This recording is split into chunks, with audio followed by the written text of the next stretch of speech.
రోజు రోజుకి మనుషులు ఎందుకు ఇంత క్రూరంగా తయారవుతున్నారు? మానవ మృగాలు అంటారు కానీ మృగాలే ఫార్ బెటర్ ఏమో అనిపిస్తుంది. అవన్నా ఆకలి వేస్తేనే వేటాడతాయి, కానీ మనుషులు మాత్రం రోజు రోజుకి వాళ్ళ ఆహ్లాదం కోసం ఇలాంటి నీచమైన పనులు చేస్తూ ఉన్నారు.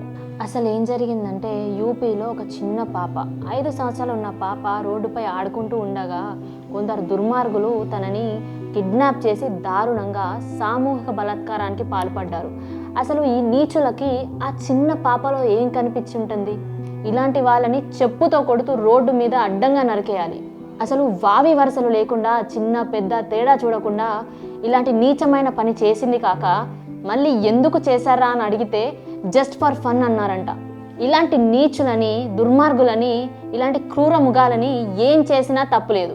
పోనీ అదొకటే కేసు కదా, వాళ్ళకి ఎలానా శిక్ష పడేలా చూద్దాం అనుకునే లోపే మళ్ళీ మన తెలంగాణలో, మన హైదరాబాద్లో ఒక దుర్మార్గపు తండ్రి మళ్ళీ తన కూతురుపై, తన సొంత కూతురుపై బలాత్కారానికి పాల్పడ్డాడు.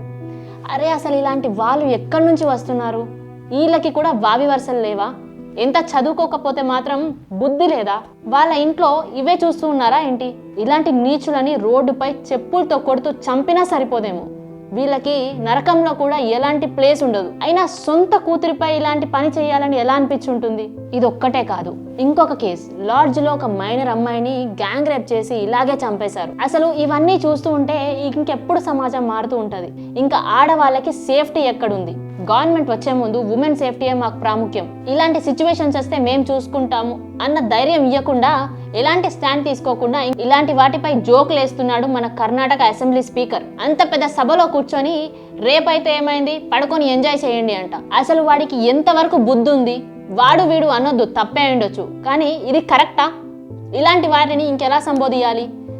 వాడు అన్నాడంటే సరే, వాడితో పాటు అసెంబ్లీలో ఉన్న ప్రతి ఒక్కరు నవ్వుతున్నారు దానికి. అది ఒక జోకా? ఆ సిచ్యువేషన్లో మీ తల్లో, కూతురో, చెల్లో ఎవరన్నా ఉంటే మీరు ఇలాగే మాట్లాడతారా? ఇంకా ఎప్పుడు ఈ సొసైటీ మారేది? ఏమన్నా అంటే మీడియా కూడా ఆడవాళ్ళ డ్రెస్సింగ్ పైన మాట్లాడే వాళ్ళని ఫేమస్ చేయడమే.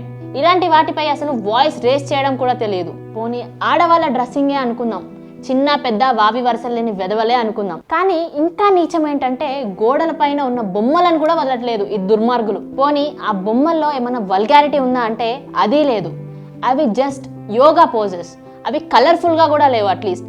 అలాంటి వాటిపై కూడా నీచంగా, అంత అశ్లీలంగా చేశారు వాటిని. మీ ఇంట్లో ఆడవాళ్ళని ఇలాగే చూస్తారా? ఇదే దృష్టితో చూస్తారా? బొమ్మలను కూడా వదిలిపెట్టారా? ఇంత నీచంగా సొసైటీ ఉంటే ఆడవాళ్ళకి సేఫ్టీ ఏది? ఇంకా ఎలా ఉండాలి? పోనీ బుర్కాలు వేసుకుంటేనన్నా వాళ్ళనన్నా సేఫ్గా ఉంటారు అని అంటే వాళ్ళు కూడా సేఫ్గా లేరు, వాళ్ళని వదలట్లేదు. ఆడవాళ్ళకి సేఫ్టీ క్రియేట్ చేయలేనప్పుడు అసలు ఈ గవర్నమెంట్ దేనికి? అండ్ వాళ్ళని సేఫ్గా చూసుకోలేనప్పుడు ఈ పోలీసులు, ఈ వ్యవస్థ అంతా దేనికి? ఇచ్చే ప్రామిస్ని ఒక్కటైనా నిలబెట్టుకున్నారా? ఇంకా ఈ సొసైటీ ఎప్పుడు మారుతుంది? రోడ్డుపై గాంధీ గారు అన్నట్టు అర్ధరాత్రి అయినా ఆడపిల్ల తిరిగే సిచ్యువేషన్ ఎప్పుడు వస్తుంది? ఇండియా ఇంకెప్పుడు చేంజ్ అవుతుంది? ఈ క్రూరులని ఇంకెప్పుడు ఈ సొసైటీ నుంచి తీసేస్తారు? ఇలాంటి వాళ్ళు రాకుండా ఇంకా గవర్నమెంట్ ఎలాంటి స్టాండ్ తీసుకుంటుంది? వీటిపై మీ అభిప్రాయం ఏంటో కామెంట్ చేయండి.